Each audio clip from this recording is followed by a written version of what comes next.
Herkese merhabalar, ben Huri Tek Mutfak'ta mutfağıma hoş geldiniz. Akşam yemeğine pratik menü hazırlıyorum. Evet, tarifimi hiç bekletmeden hemen başlıyorum.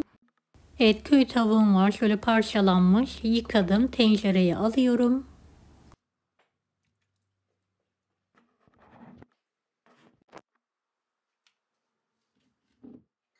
Üzerine geçecek kadar su ilavesi yapıyorum.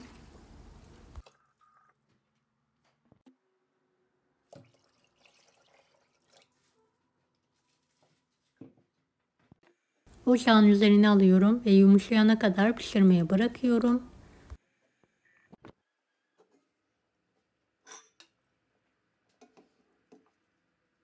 Evet, tavukları kontrol ediyorum, yumuşamışlar.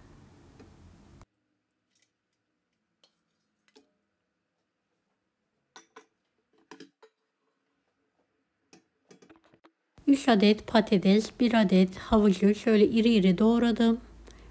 Ekliyorum ve birlikte pişirmeye devam ediyorum.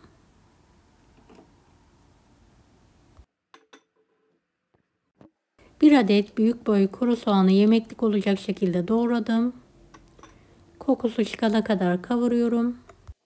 Yarım yemek kaşığı un, yarım tatlı kaşığı zerdeçal ekliyorum ve birlikte kavuruyorum. Biraz kavururken de tavuğun suyundan azar azar ilave ediyorum.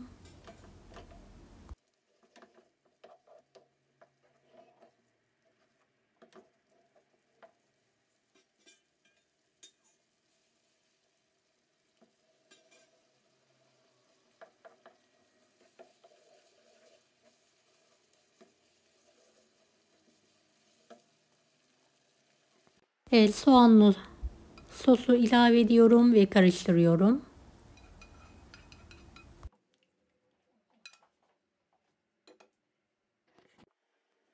2,5 tatlı kaşığı tuz ilavesi yapıyorum.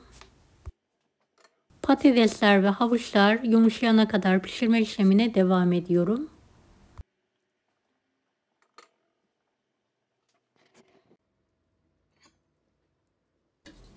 Evet, şöyle kontrol ediyorum. Patateslerim pişmiş.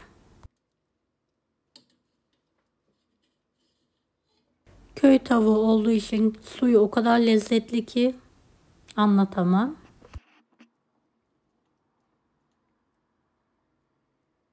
Evet, yemeğim hazır. Yanına pilav hazırlıyorum. Böyle 2 yemek kaşığı kadar tereyağı.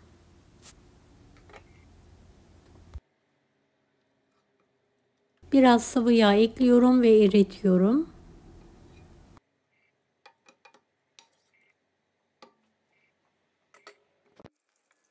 2 su bardağı suda beklettiğim ve suyunu süzdürdüğüm pirinci ekliyorum.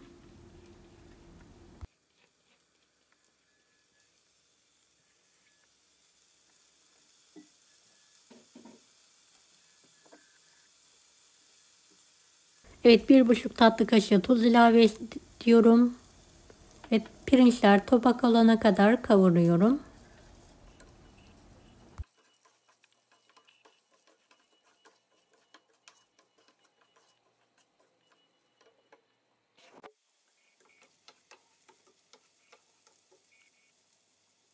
Evet, pirinçlerim topak topak olduktan sonra haşlanmış bezelye ekliyorum. Haşlanmış nohut.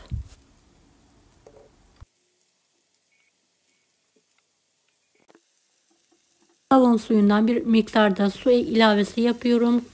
Üzerini geçecek kadar ilave edelim.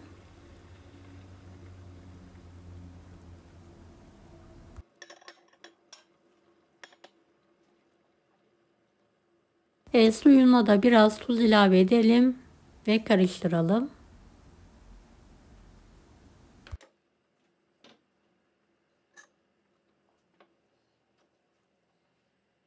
Kapağını kapatalım. Suyu tamamen çekene kadar pişirelim. Suyu bitti. Demlenmeyi bırakıyorum ve karıştırıyorum.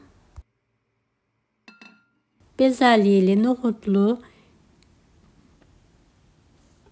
pirinç pilavımız da yemeğe hazır.